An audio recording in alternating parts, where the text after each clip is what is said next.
Guten Morgens. Bin ich Gevmek mit meinem Lieblingsfreund Flo Wolfram. Wie geht's, Flo? Good morning, Gav. Everything all right here in Germany.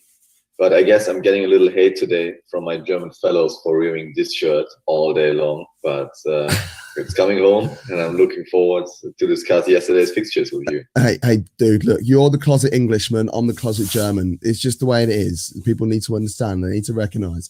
Yes, we are going to be talking about everything that happened yesterday, last night, with the Spain versus Switzerland game and the Belgium versus Italy game. And yeah, we had a couple of reaction videos, but now I've sat down and had a chance to think about it. I think things could be a little bit different. So, why do we get the first game up? And that is the Switzerland versus Spain game. This finished 1-1 after extra time, and Spain ended up going on to win this game 3-1 on penalties. Flo, why did Spain make it so hard for themselves? Maybe they were themselves a little too sure after that early leading goal, because afterwards they had control, they had possession, but they weren't determined enough from my point of view. They just tried to circulate the ball, and Switzerland was, especially second half, getting stronger and stronger and gaining more self-confidence because they realized, okay, Spain is not pushing it forward to the second goal, so we'll be always into the match, and they started to do more and more. And the equalizer was well deserved from my point of view. And so Spain made it tougher than it needed to be for them. Yeah, definitely. I think in terms of the actual scoring the goal was, I feel, deserved because the amount of hard work that Switzerland put in. But this came from a Spain mistake. It's just their level of complacency. They're knocking the ball around with so much arrogance almost, and against a decent. I'm not saying that Switzerland aren't decent. They're my dark horses, for God's sake. But against a top 5, top 10 nation, you can't be showing that level of arrogance and complacency, can you? No, I'm absolutely with you, especially after what happened to France in the Switzerland game. France-Switzerland in the last round. You saw how dangerous Switzerland can be if you're not fully focused for one moment. And I didn't really understood the way Spain behaved in that match, but in the end, they realized it in the extra time, maybe when it was a little too late, when Switzerland was just defending all the time. And but Spain was still lucky. They won the very poor penalty shootout. Yeah, it was. But just before the penalty shootout, in extra time in particular, one man stood out more so than anybody else, and that has to be Jan Sommer. Yeah, absolutely. On the line, he's really a great goalie, except for penalties maybe. But he saved his team multiple times and played a very great tournament. Sadly for him, he might be 1 or 2 years too old, because he could have made, after such a tournament, a major move to a bigger club. But I can imagine that he would stay at Gladbach for a very long time, because it's kind of a stepping stone for him right now. Yeah, definitely. But these penalties, arguably some of the worst penalties you'll see in your lifetime, right? Yeah, it looked like English to me, to be fair. It didn't start very well with the first penalty from Basket hitting the post, and Switzerland scoring the first one. I thought, okay, let's have confidence. They know what they're doing. They have the experience from the France game. What could go wrong? But afterwards, it seemed like the players left all their abilities in that France penalty, or in their penalties against France, and there was nothing left in them. So the tank seemed to be empty. It was awful. And before we move on, there was a red card in that game as well, Freuler. I think it's probably one of the harshest red cards you'll see in your life. I'm still trying to work out how it's even a card, let alone a red card. Yeah, really a harsh decision, especially if you take into consideration. I mean, you as a referee, you can't, but just the whole context that you see the team is getting stronger, the players are getting more and more motivated, and he was just maybe pinch too much with this with his tackling. But the red card can decide the match, or decides most of the time a match. Take a look at the which match was it in the last round with the red cards? Sweden versus Ukraine. exactly. Sweden when it was Ukraine, when it totally changed the dynamics of the match. This could have happened here or happened already here, and you should be a little bit more careful with red cards if they're not that obvious in such a further stage of the tournament. Yeah, felt like Premier League refereeing. Right, let's move on to Belgium versus Italy. The Italians, they marched through to the semi-finals and they'll be facing Spain in the next round. I think this game's going to be on Tuesday night, if I remember rightly. Belgium, this is their golden generation that's been touted all over the press for a number of years. Probably since 2014, we've been talking about Belgium. But they've failed again. They haven't made it to a major final in their moment of glory. I think this is all down to the manager. And I had a massive argument on the football dugout on Thursday with it's all Mad J, and like it's all love between Mac and Jay. But at the same time, it got quite heated because we were talking about the level of ability in comparison to the levels of mentality. And I was trying to explain, like, for instance, Leicester have been in the top 4 of 73 of the last 76 Premier League game days. They've been in the top 4 and they've fallen out on both seasons. They've finished 5th. So as far as Jay's concerned, it's a case of the players aren't good enough. They don't deserve it. They haven't bottled it. The players just aren't good enough. Well, my argument is, look at the manager. The manager isn't used to be able to do those sort of things. So when it comes to Belgium, are you trying to tell me that the Belgian players are not good enough? They haven't been good enough in 2014, 2016, 2018, and now in 2021? Because this is arguably on paper one of the best sides in the world and should be getting to a minimum semi-final of every single tournament that they play in, have played in since 2014, and really and truly should be in a final. And they haven't been able to do that. And there's only one person we could blame there, and that's Roberto Martinez.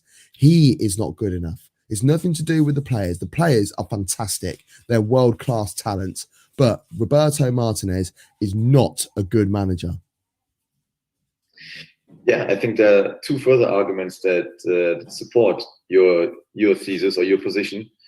But maybe in 2014, 2016, you can say the team wasn't experienced enough. Yeah. But most lately with the 2018 World Cup, this team needed to perform. And especially if you take a look at world table, I don't know how. Yeah, like the FIFA rankings. World ranking, where Belgium is first. Mm-hmm. There's no discussion about the quality of the players. They had high quality everywhere on the pitch, and now this golden generation seems to come to an end. I mean, they did play, to be fair, a good World Cup in 2018. France was just too powerful in that semi-final, especially in the whole tournament. Yeah. But Euros, should have been their time and their chance, especially facing Italy. Italy is not a team with world-class players everywhere on the pitch, but it's a great team. That's what gave me some sympathies for the Italian during this tournament, because they really perform as a team. If they would just stop doing the shit that Immobile did before the 1-0, they would be way more sympathetic to everyone. But that's Italy, I guess. Yeah, eyes are on them now, aren't they? Because of that whole Immobile situation. So I'll just knock my table. Because you can't be acting like that. You can't be rolling around on the floor. The ball goes in the back in there. Up he gets there if it's fine. He was down for about a minute. And then he gets up and just jogs off and goes to celebrate with the rest of the team. It's pretty naughty. But the Barella goal was very tidy. I didn't think we were going to see a better goal than that in the game until Lorenzo Insigne decides to step up and say, hold my beer. His goal was superb. Absolutely superb. He's won the ball inside his own half. He's gone on a mazy run. He's danced around Tielemans and put it in top bins from about 25, 30 yards out. Truly, truly glorious. And people are moaning, saying that Tielemans probably should have done more about it. But Tielemans and Verratti got themselves in a bit of a altercation, if you want to call it that. Probably about 15 minutes into the game. Verratti made a challenge on Tielemans. He was booked for it, and then pretty much off the back of that attack, flipped the other way, and Tielemans got himself a yellow card as well. So both players running a thin tightrope and weren't able to exert themselves in the way that they would normally want to, let's say. But then just before half time, there was a penalty. Di Stefano on Di Lorenzo, sorry, Di Stefano, bloody hell, going back to some, aren't we? Di Lorenzo on Jamie Doku. Now, did you think that was a penalty? Do you think it was harsh? What do you think? I think it's a little harsh, but it's okay. I'm okay with that penalty. You need to behave more clever as a defender in those situations, especially if the player is on the wide side of the box. Don't risk it. Just stay with him. Try to maybe stand in his way, block him somehow, or stand in the passing way. But what could happen? Could it have broken down towards the bottom line of the pitch? But you still have a lot of defenders inside the box who can defend it. Why risk a penalty in that situation? Especially 1 minute before halftime. You just scored the second goal. You have to go with the second goal to halftime. But obviously, Italy was clever enough to make it through the whole match. Yeah, I thought they were brilliant, Italy, and I didn't have much hopes for them in the beginning of the tournament. I even said that I don't feel they've got any world-class superstars or anything like that, but they're arguably the most balanced side in the competition, and it's proven that no one has. I don't think there still is any world-class talent, like top end. These players will be able to get into any team in the world personally, but as a unit, they are phenomenal. They know exactly when to go forwards. They know when to go back. They know when to increase the intensity. They know when to bring their shithousery to the table. They're fantastic. And I think they are going to be devastated that they will be without Spinazzola for the semi-final, because he's been one of my players of the tournament. He's in my top 3 players of the tournament. He's been truly phenomenal, but they're going to be without him, and that is going to hurt. But the next round sees Spain versus Italy, as I said, on Tuesday. What are your thoughts on that? Where do you see that game going? Really, really interested in that game, not because just it's a semi-final, but also because I'm really interested in the way Italy reacts how Spain is playing. Spain now is most certainly they know now after the penalty shootout, okay, we need to be more focused in a match like that. We can't just circulate the ball all the time. And Italy has lots of self-consciousness and self-confidence. So this will be very interesting to watch, because from my point of view, from the quality of the players, Spain is a little better. Yeah. And I expect them to control the game and to have more possession. But Italy doesn't really care. They will have a good plan. They have a great manager with Mancini. And I'm really, really excited about their reaction on the pitch towards the way Spain is playing. Yeah, me too. I'm thoroughly excited about this game.